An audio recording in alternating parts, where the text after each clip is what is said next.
folks, Erin over here at Nyth.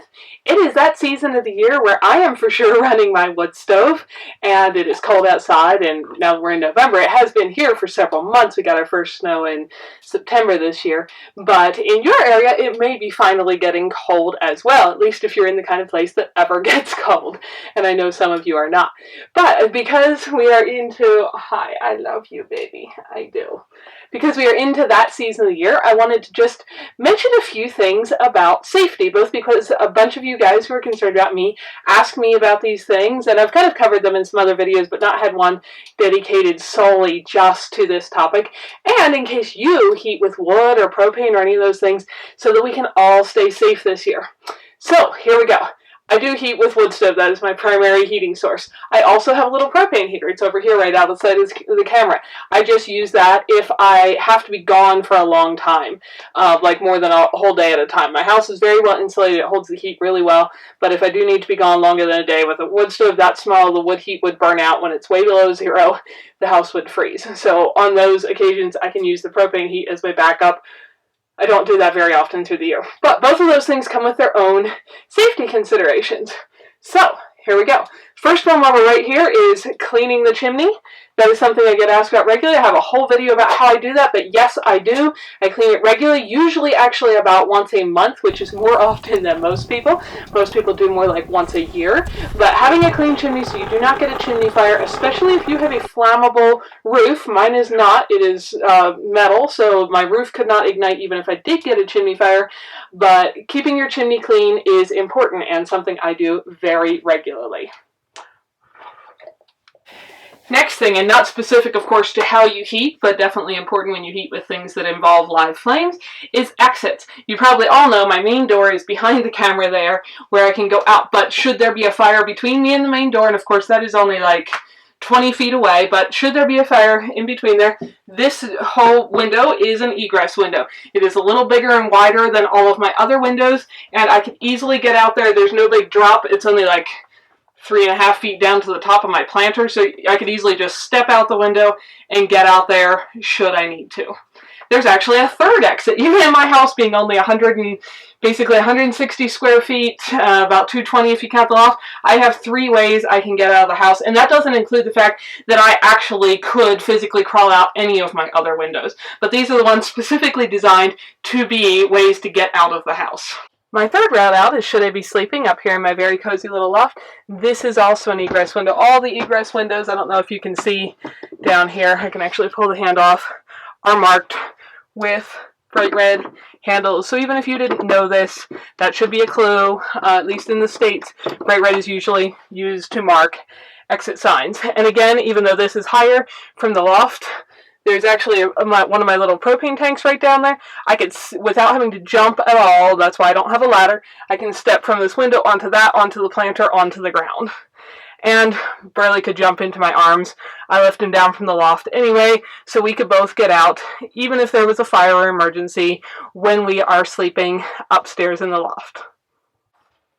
While we're still on the topic of things that are up high here in the loft, there is a smoke detector just shy of the peak up here. And believe me, when you have a very small house, that thing is loud. I think.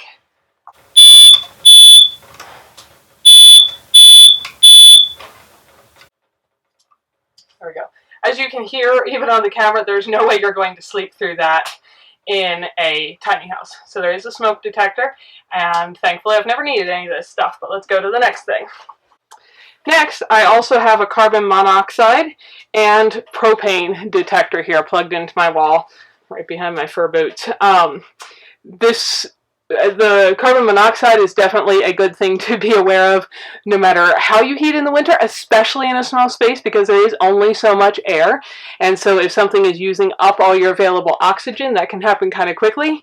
And because I do have propane appliances like my oven and my backup heater, having a propane detector for a leak is also important. This thing, again, is super loud. If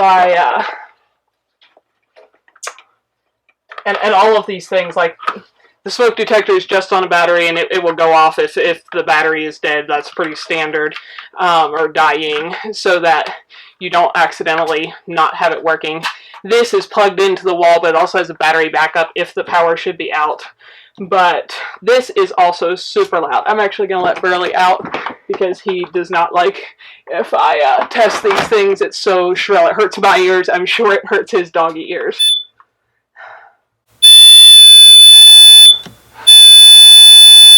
That's just gas and yelling at me, and it could print out a level of how bad the air quality is.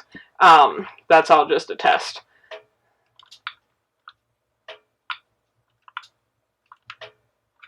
Then I reset it, and there it is. Again, not something you're going to sleep through or be unaware of in a space this small, for sure. And of course, right over here by the door, which is, again, only about 6 feet from the actual wood stove, I have a fire extinguisher. It's got a little gauge on it. You can see if it's still good.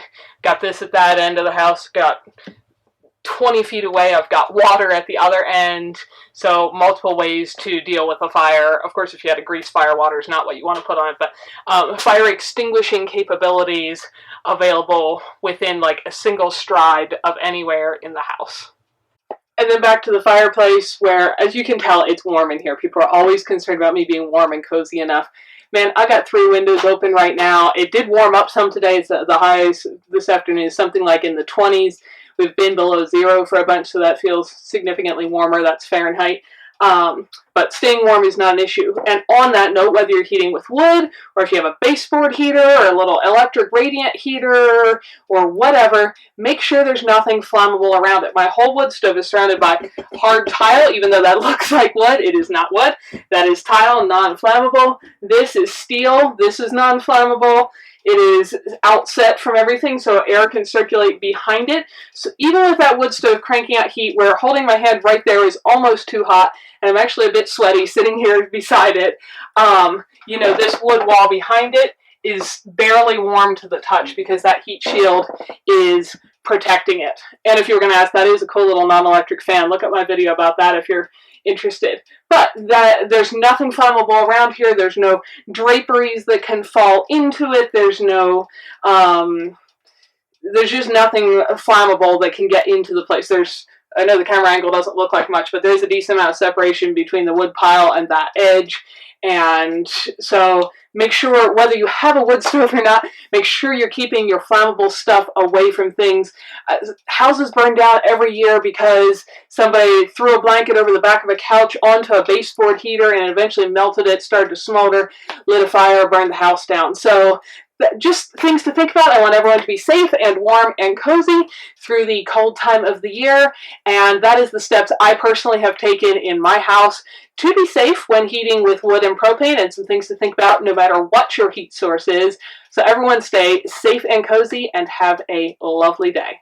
Hi folks, Ariel over here. Thanks for spending some of your valuable time watching these videos. Hopefully you found something beautiful, educational, interesting, peaceful, relaxing, or useful while you were here. If so, find more videos here, subscribe so you don't miss any updates, and if you like what you found here, feel free to like and share away so that others can benefit as well. You all have a wonderful day.